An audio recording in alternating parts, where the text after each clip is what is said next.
I've been with my company now for a good amount of time. I'd say probably about 6 years now. Thanks to the amount of time I've put in, I have seniority over the other associates. Not to mention, I have a lot more training and credentials under my belt than they do. The company recently picked up a new contract for some kind of big government office building. Where it's located is rather strange for it to be a government office building. I won't get into exact locations, but to give you an idea of what the area it's located in looks like, and what makes it so strange, is that it's located in damn near the middle of nowhere. It's a giant 6-story building surrounded by a giant parking lot. The parking lot is surrounded by a metal fence that's about 10 feet tall. On the top of the fence is barbed wire. There's only one way in and one way out in front of the building at the opening of the parking lot that meets the side road that it's located off of. The side road is about 3 miles away from the main road, which leads to the highway. The fence is completely surrounded by woods.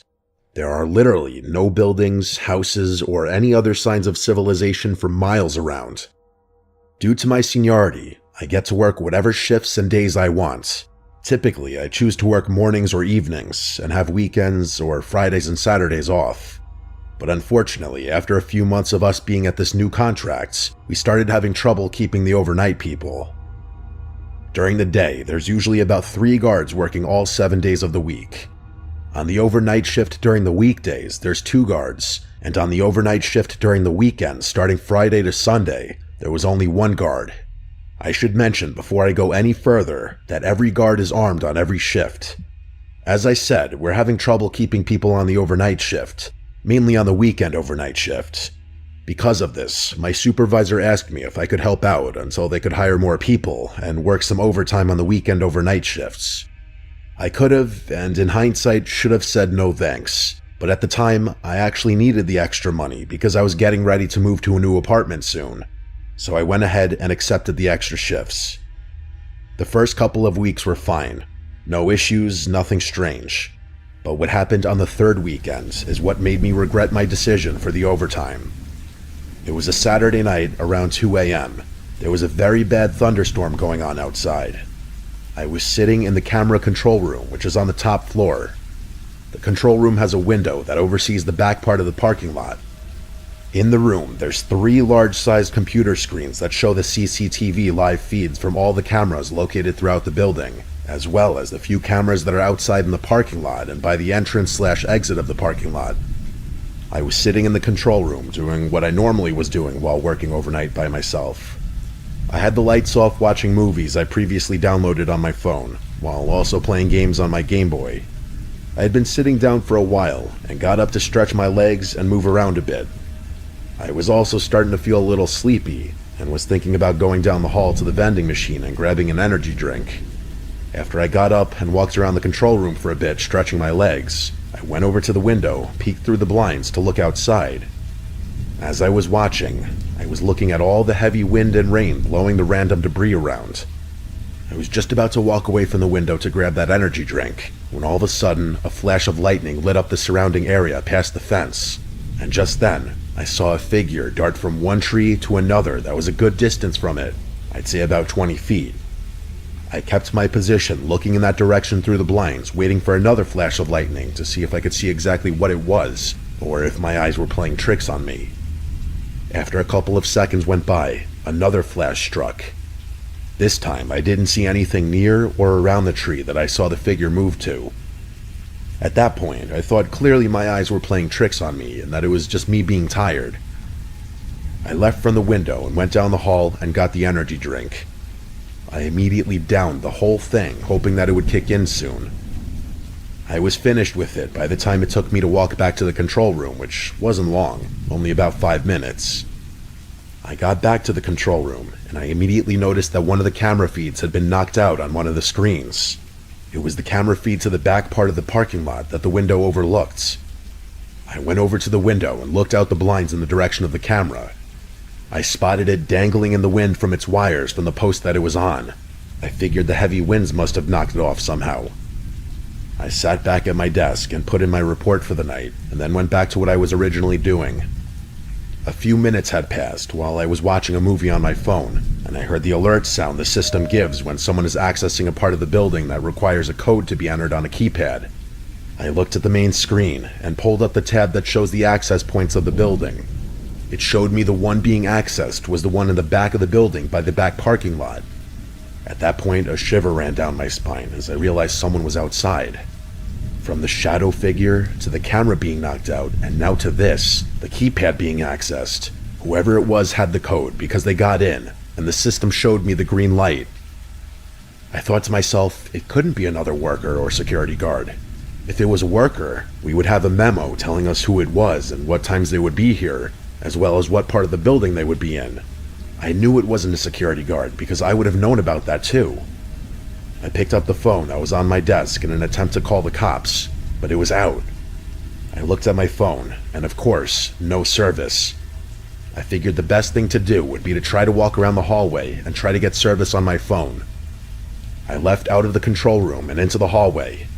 I started walking down the hallway toward the service stairwell while looking at my phone, hoping to get a signal soon. Just then, as I was looking down at my phone, the power was shut off. I immediately decided, since I was so close to the stairs, that I was going to run down the stairs to the front lobby and run out the door to my truck. I got to the stairwell and opened it up. It was damn near pitch black in there. I decided to use the darkness to my advantage and walk quietly down the steps. I figured if this person cut the power, they had to be in the generator room, which was in the basement. Unfortunately, the basement was the only flight of steps below the lobby where I was headed. Also, the generator was not too far away from the stairwell that I was in. I made it down to the 4th floor, and suddenly I heard a door open at the bottom of the stairwell. I stopped dead in my tracks. At this point, I knew I was armed, but I was thinking to myself, even though I went through training, I don't think I was ready to shoot anyone. I was hoping and praying that it wouldn't come to that.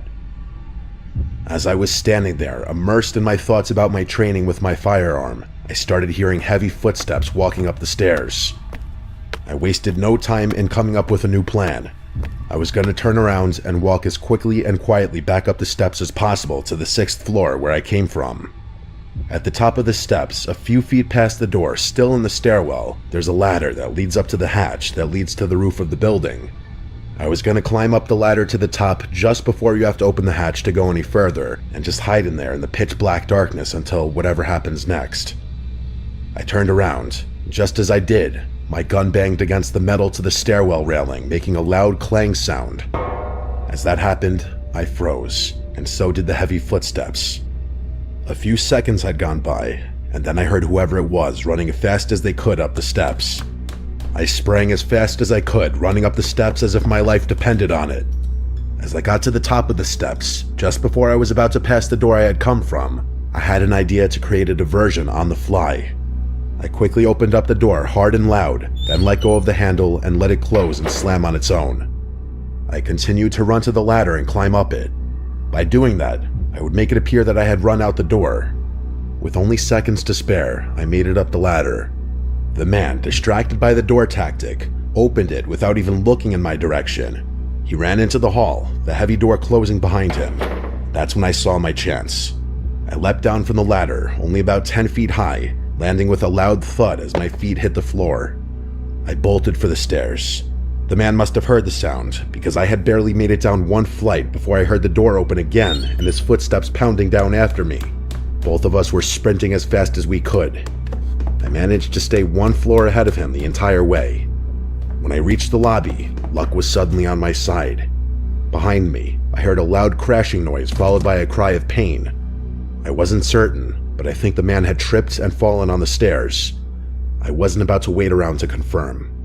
I burst through the door, ran straight for the entrance, and used my key to unlock it. Fortunately, I always parked my truck close by. With the wind howling and the rain pouring down, I hit the fob to start the engine and unlock the doors as I sprinted across the lot. I jumped into the truck, threw it in reverse, and just then caught sight of him. Dressed all in black, his face covered by a mask and hood, bursting out of the building and charging toward my car. I slammed the gear into drive and floored it, tires screeching as I tore out of the lot and onto the side road. It wasn't until I was nearly at the main road that I got a signal on my phone. I immediately called the police. They arrived about 15 minutes later, and I followed them back to the building. I told them everything, filling out reports for both them and my company. We searched the entire building and surrounding area, but found nothing. The scariest part came when they checked the stairwell. Apparently, when the man had fallen, he dropped something. The police recovered a fully loaded, unregistered, semi-automatic handgun. To this day, no one knows why someone would have broken into that building. There was nothing particularly special about it, except that it was government property. Whatever the case, I'm just thankful that luck was on my side that night.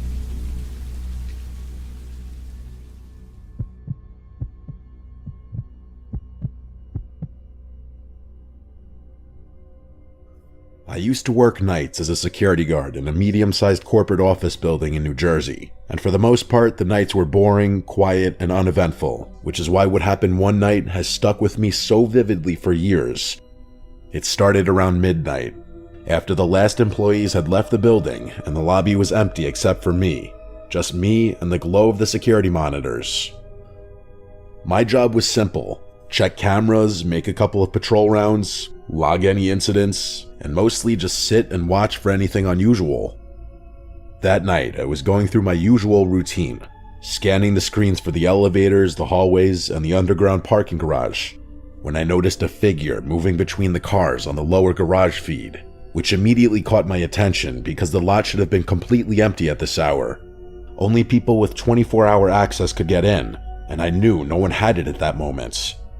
At first, I thought it might have been one of the late shift IT guys, or maybe a cleaning crew member, but it didn't make sense, since cleaning crews had left hours before and the guy wasn't carrying any equipment or wearing a uniform.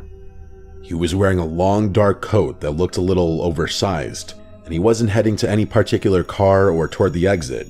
He just moved slowly, weaving around the rows like he was inspecting the area or making sure no one was around, and something about the way he moved gave me the chills. I couldn't put my finger on it, but it was off.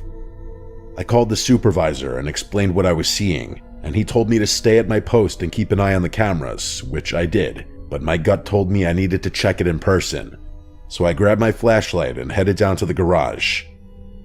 The elevator ride was long, slow, and every floor that passed seemed to echo in the shaft, making me more on edge than I cared to admit.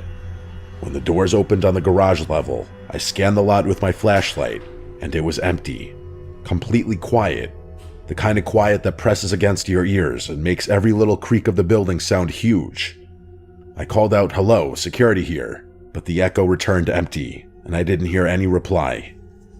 I walked slowly down the rows of cars, shining the light into every dark corner, every space between vehicles, but there was nothing there. Not a single shadow, not a single person. My pulse was racing, and I started to doubt myself, thinking maybe the camera was malfunctioning, or maybe it had picked up a shadow that wasn't really there. So I went back upstairs to the lobby, trying to shake it off. But as soon as I sat back down and looked at the garage feed again, there he was, standing in the exact same spot, as if he hadn't moved since I'd been there.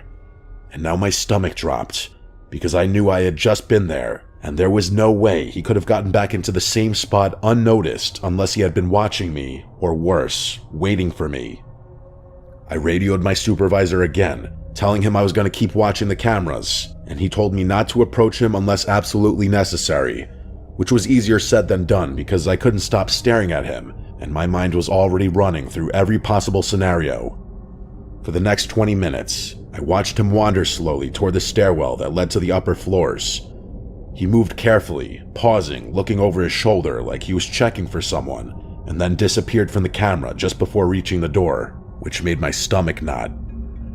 I checked every other feed, hallways, elevator lobbies, even the rooftop access, and there was nothing. No trace of him at all, which only made me feel worse because it was impossible for him to vanish that fast, and it gave me the sinking feeling that he had access to the building somehow, or he was hiding in a way that I couldn't see. I stayed at my desk, heart pounding, until the elevator dinged and opened in the lobby. Nobody was inside, but on the polished floor, I noticed wet footprints leading from the elevator out into the main lobby. Bare feet, which was wrong on so many levels because it was freezing outside, and he would have had to take his shoes off just to wander barefoot. I froze in my tracks, realizing that if he was inside the building now, he could be anywhere, and every unlocked office or storage room was a potential hiding spot. I called the local off-site patrol for backup and debated locking myself in the lobby, but something in me told me I needed to do a patrol and confirm the situation, which in retrospect was probably a mistake. I took the elevator to the 5th floor and started walking the hallway slowly, flashlight in hand, scanning every office door, checking for movement. Every creak of the building made me jump. Halfway down the hall, I saw one of the office doors slightly ajar, which shouldn't have been possible because it was always locked at night. I pushed it open with my flashlight, peering inside, but the room was empty except for a sleeping computer monitor and a chair pushed in under the desk. Nothing else. I stepped out into the hall again and froze because I heard the sound of footsteps on the tile behind me. Not mine. Heavy, wet, and uneven, moving fast towards me. My heart leapt into my throat, and I swung my flashlight around the hall, catching a glimpse of the dark coat at the end of the hallway. He wasn't running, but he was walking fast with a purpose, and it hit me that he had been following me the entire time, hiding just out of sight whenever I checked the cameras. I bolted, sprinting down the hall toward the stairwell, barely noticing the handrail slamming against my arm as I rushed past. The footsteps followed, close enough that I could hear them clearly now, echoing in the hall. And I realized I had no idea how he had gotten inside, no idea what he wanted, and the panic was almost suffocating. I dove into the stairwell, sliding down a few steps, and slammed the door behind me as the footsteps thundered on the floor above. Then they stopped abruptly, and I sat there shaking for several minutes, trying to catch my breath and convincing myself I had imagined it. But the sound of my own breathing and the echo of those steps made me feel insane. When the patrol finally arrived, I was pale, sweaty, and trembling. We walked the building together, floor by floor, room by room, and the garage was completely empty. No sign of the intruder, no footprints, nothing. And when we checked the cameras, the footage from the time he appeared had been overwritten or corrupted, leaving a gap in the recording that made my skin crawl even more. I quit that job within a month, partly because of the fear, and partly because I couldn't handle walking the hallways alone anymore, especially when the garage was empty and the wind outside made the building creak, because every shadow and every noise reminded me of him walking behind me, just out of sight, waiting. Even years later, I get anxious in parking garages or office buildings at night, and I still check over my shoulder more than I should, thinking I might see that long coat rounding a corner, hearing those wet footsteps behind me again. And I know that what I experienced wasn't supernatural. It wasn't a faceless ghost or a phantom. It was a real person, a stalker, and the thought that he had been inside that building following me, hiding just out of view, and that I might never know how he got in or what he wanted, is something that still haunts me every time I think about that night.